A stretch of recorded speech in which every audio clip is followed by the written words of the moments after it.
नमस्कार. आपण पाहत आहात सह्याद्री न्यूज, आवाज महाराष्ट्राचा. मुंबई पुणे मिसिंग लिंक बोगद्यात भीषण अपघात, एक ठार एक गंभीर जखमी. थरारक घटना सीसीटीव्हीमध्ये कैद.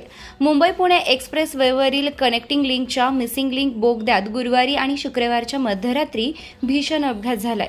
पुण्याहून मुंबईकडे जाणाऱ्या लेनमध्ये रात्री सुमारे 1:20 सुमारास भरधाव टोयोटा फॉर्च्युनर कारनं मालवाहू टेम्पोला पाठीमागून जोरदार धडक दिली आहे. धडक इतकी भीषण होती की फॉर्च्युनरचा अक्षरशः चुराडा झाला.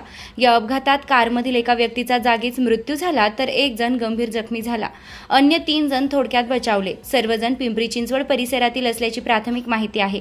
कार चालकाचं वाहनावरील नियंत्रण सुटल्यानं हा अपघात झाल्याचा प्राथमिक अंदाज आहे. अपघाताचं थरारक सीसीटीव्ही फुटेज समोर आलं आहे. अपघातानंतर सुमारे 2 तास मुंबईकडील वाहतूक जुन्या मार्गाने वळविण्यात आली होती. महामार्ग पोलिसांनी आणि मदत पथकांनी घटनास्थळी बचाव कार्य करून वाहतूक पूर्ववत केली आहे.